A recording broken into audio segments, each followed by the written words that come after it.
Hello audience. Today's video, I want to talk about overcoming mental resistance. So it's 10 o'clock right now, and I've been telling myself that I'd make this video for the last 2 hours, and it was pretty hard to get the motivation to go ahead and do it. So eventually I just convinced myself that I will make the video, I'll turn it on, start talking, maybe only 2 or 3 minutes, and we'll see how it goes from there. It's kind of like if you are telling yourself that you will start exercising, but you have no motivation to go ahead and start exercising. So instead of committing to doing 15-20 minutes or driving all the way to the gym, maybe you tell yourself, well, I'll just take it easy and do 10 sit-ups and 10 push-ups and maybe 5 squats, or maybe even that's too much. And then you just go ahead and you start doing it. And then while you're doing it, eventually you start to get into a flow and you end up doing the full 20-30 minutes exercise that you ended up doing anyways. Because it's better to try to overcome mental resistance than to succumb to your natural urge to just be comfortable and play video games and play an extra round of Hearthstone, or read an extra book, or watch an extra YouTube show or TV show, or let Netflix autoplay and binge watch a whole season. Which, before Netflix, the term binge watch, I don't think it was actually a thing. I think it's only in this modern era of Netflix where people will sit and watch an entire show over a weekend, which I did with Breaking Bad and maybe a couple other shows. Now that I am a little older, have different goals, different missions, I'm trying to not binge watch and push myself to start to do more things that I find that are productive, that fit in with my long-term goals. Like building up this channel and spreading value to whatever audience may be watching this, or sharing it to their friends. And hey, this guy is trying to motivate himself to do things and maybe improve in doing things. And by watching this guy, maybe now you have been inspired to do the exercise that you were thinking of doing, or eating a little healthier, or committing to some kind of goal that you weren't committing to before. And in that way, we have shared accountability. You can tell me in the comments what your goals are, and I'm telling you what my goals are is, making these videos, learning to talk better, learning to make better videos, trying to make better eye contact, smiling more, loosening up, being more comfortable, a little more confident.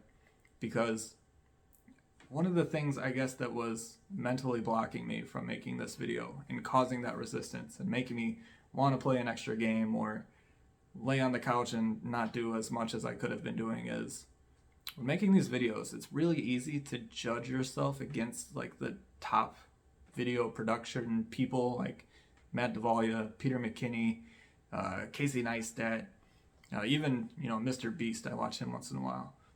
But these guys have been doing it for, like 10 years.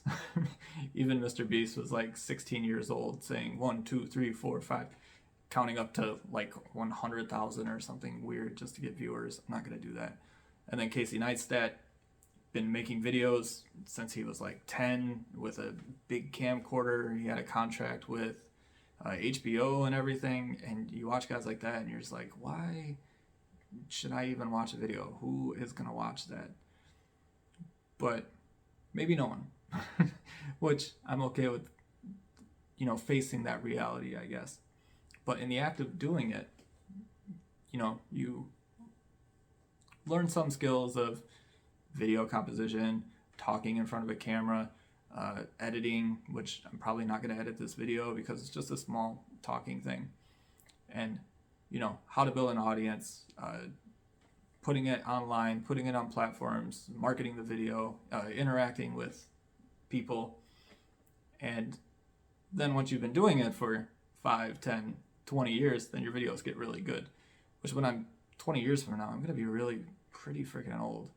But hopefully I'll be good enough at videos that I can help other people make videos and share their knowledge and share their word.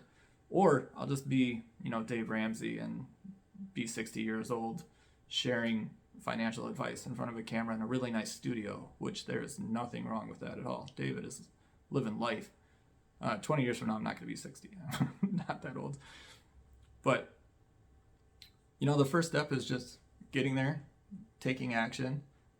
If you are trying to lose weight and you're having a hard time getting on the exercise bike, just commit to doing the 5 minutes and see if you can push yourself for 10 minutes or 20 minutes and make those goals and commit to a system to achieve those goals. I was reading Atomic Habits the other day as well, and they talked about the system of achieving the goal is actually more important than the goal itself. Because if you think about, the majority of people in the NBA, NFL, professional sports, or the Olympics, they all have a goal to represent their country as best as they can and win a medal. Now, obviously, not everyone is going to win a medal, or not every team is going to win the championship. So because of that, it's the system of that person and how they train, how they compose themselves, a little bit of their DNA makeup. Like Michael Phelps has a 6'7" wingspan. He's 6'4", so he can reach the wall faster, and he's double jointed ankles, so he can swim like flippers and get a little bit of an extra boost. But because he has those natural advantages, for someone to beat Michael Phelps, they'd have to have the mindset to train even harder and create those systems to be able to train hard, be able to eat the right things, control their calories, control their energy levels, and ultimately it's all really hard. But with strong systems can help you achieve goals better and find your sense of identity. Another good example in that book was if you offer someone a cigarette who is in the process of quitting and they say, "No thanks, I'm quitting," that person is still identifying themselves as a smoker.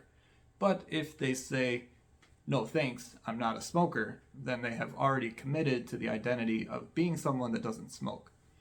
And for them, they'll be more likely to achieve their goal of quitting because they have a stronger sense of identity than the other person. I wish I remembered more of the concepts in that, but ultimately, do I want to be a productive person that shares value? And if so, what would a productive person do? What would Matt D'Avolia do? Would Matt D'Avolia play another round of Hearthstone, or would he make a video? And obviously, he would make another video. But his video would be fancy, there'd be scenes, there'd be transitions, there'd be B-roll. Right now, I'm not there yet. Right now I'm just trying to figure out how to talk to the camera and be a little more comfortable. We're at 8 minutes, which is 5 minutes more than I thought I was going to do. So I think I slightly accomplished my goal of overcoming, what did I call it?